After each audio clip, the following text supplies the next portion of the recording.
Hello, welcome back to the final video of Bookmas.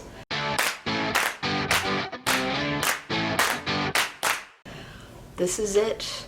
31 days in a row. We did it. We did it, fam.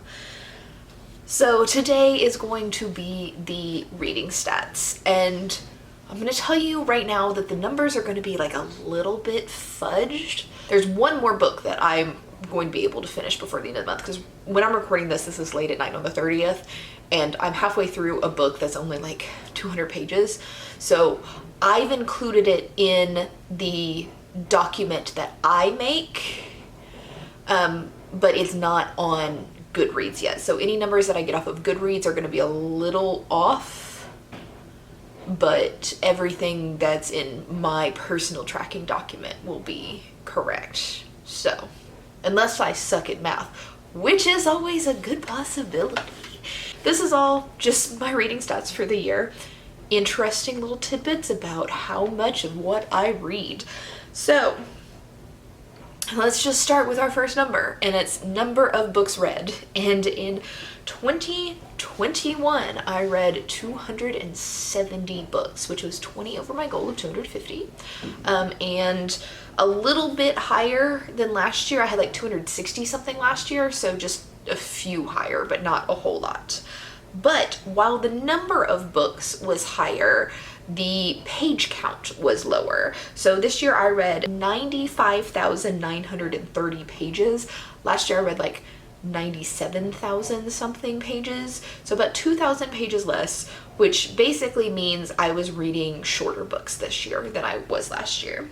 So because my book count was higher, but my page count was lower, that means my page per day and page per book were both lower. So my average pages per day were 264 pages, and average pages per book was 355 pages.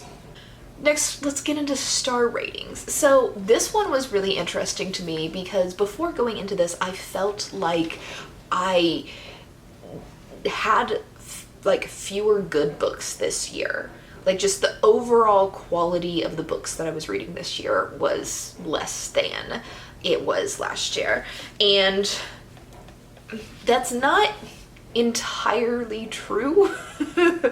And we'll get to that in a second. So let's just start with the whole charts here so you'll see what I'm talking about. I had 37 5 stars, which was higher than last year, 78 4 stars, which was higher than last year, 112 3 stars, which was lower than last year, then 31 2 stars and 11 1 stars, and both of those were higher last year. So this year felt like a worse reading year because I had less average books, which is interesting to me. Like my 1 stars like shot up quite a bit. I had 6 1 stars last year and 11 1 stars this year. So that's why I think I felt like it was worse, is because there were more books on the either side of the extreme and not as many just meh books. My average rating was 3.4, which was up slightly from last year, which is a 3.3. The books, or the month that I read the most books and the most pages, this was different last year. I had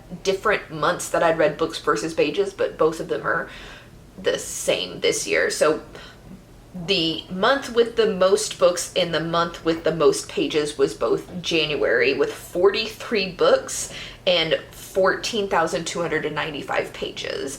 And last January, I know why this happened, is because in January I did 4 or 5 weekends of 24-hour reading challenges where I tried to read a series in 24 hours.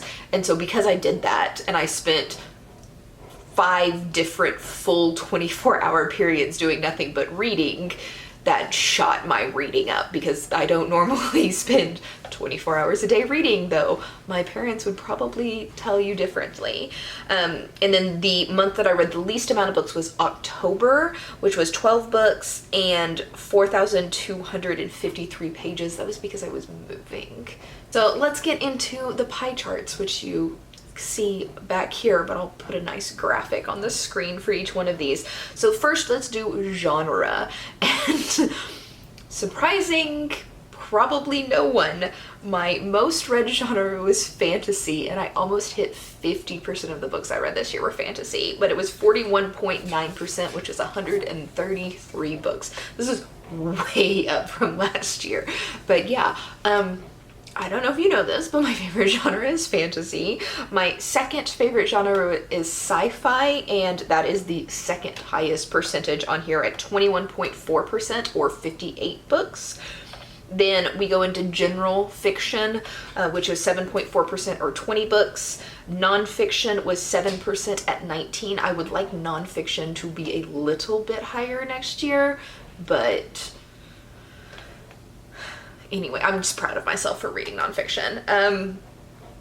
Next category is horror at 5.2%, or 14 books. Graphic novels, which is new for me, at 3.3%, or 9 books. Thrillers at 3%, or 8 books. Classics. Classics is way too low. This needs to be upped next year, but it was 1.5%, or 4 books. Poetry, I read 3 things of poetry, or 1.1%. Romance, I'm surprised I read any romance, to be honest with you, is 0.7%, or 2 books. Mystery, which is 0.4%, or 1 book, and that's it. I should probably combine mystery thriller next year, but I didn't, and I didn't want to redo the pie chart because I'm lazy. Next up, let's do demographic, and this is the target audience for the books that I read, and as expected, by far and away, most of the books that I read are for adults. So 77.5%, or 210 books, were targeted towards an adult audience, and that is how I want it to be, because I am in my late 30s now, mid to late 30s. I don't know. I'm 37. I should be reading books targeted towards adult because I am an adult. Anyway, 60 YA books at 22.1%, and only 1 middle grade this year. I think in 2022 I will be reading more middle grades. I've already planned to read more than 1, so. Next, we're going to go to sources, and this is like where I sourced my books from. So the highest percent is 39.5%, or 107 books from my backlist. These are books that were not purchased in the month that I read them. And typically they were at least a year old, but sometimes I kind of fudged that a little bit because I forgot when exactly I bought a book. But they should be in at least a year old, or definitely for sure not within like a few months of purchase. But my owned TBR last year was 153 books, and I read 107 of those 153, which is an achievement. Now, my TBR is bigger than it was last year because although I read 107 of the 153 books I owned, I also bought way too many more books. And of the new books that I bought, I only read 61 of them, or 22.5%. So I need to chill the fuck out, which I haven't done. My TBR that you are going to see next month is off the charts for the month of December. It's gonna be so big. So if you want to see that, make sure you subscribe, because there are a lot of books. I got a lot of books for my birthday. Next up, after the new, I have my Bookbox books, which I read 39 of them at 14.4%. Then I used my library for as many books as I could get a hold of. The place that I'm living now has a much, much better library selection than LA, where I was living before. So I will probably have more library books in 2022 because I just have much easier access to a library here than I did in Los Angeles. And apparently this library has like way more fantasy and sci-fi than the library in LA. So anyway, 34 library books at 12.5%, then 23 arcs at 8.5%, 6 books from Kindle Unlimited at 2.2%, which I need to use more since I pay for that every month, but that's not either here nor there. But I really should be getting at least 1 book from Kindle Unlimited every month. considering that I pay for it monthly. After that, One Other, which I believe my One Other was a book that I stole off my boyfriend's bookshelf, and I didn't, like, it wasn't on my TBR, and I didn't buy it because I gave it back to him, so I just marked it as Other. Excuse the epping in the back from my dog. He apparently wants attention. If you ask him, he is constantly starved and no one ever pays attention to him, which is not true. He's lying to you. Anyway, let's get into the next category, which is the format of the books that I read. And mostly it was physical books. 67.5% of the books that I read were physical copies, which is 183 books.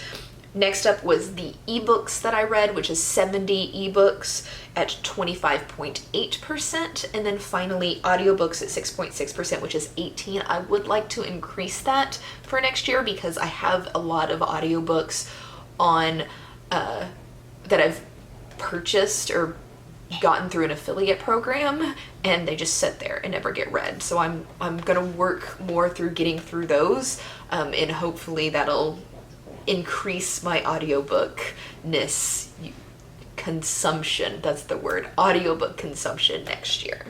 Final statistic I have is the gender of the authors that I am reading. Now, I take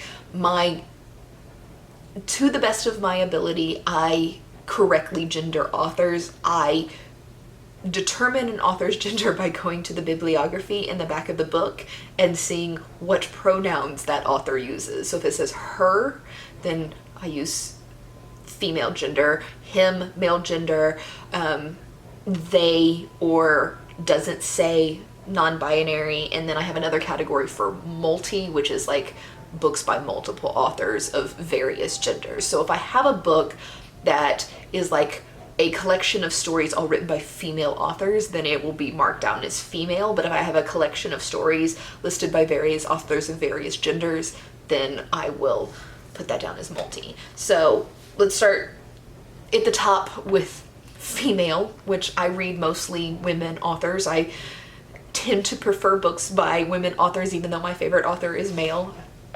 It doesn't make sense to me either, but I read 164 books by female authors at 60.5%, 95 books by male authors at 35.1%, 6 books by non-binary authors at 2.2%, which I'd like to increase, but a lot of the times I don't know the gender of an author before I go into the book. So if you can recommend me books by non-binary authors that I should read, leave them down in the comments below. And then 6 books by multiple authors of various genders, which is 2.2%. Anyway, that's my stats for 2021. What did you think? How many books did you read? Tell me some interesting stats or interesting facts about the books you read in 2021. And I will actually see you tomorrow for another video because it's Saturday and my upload days are Tuesdays and Saturdays. So we're starting the new year strong. Anyway, bye.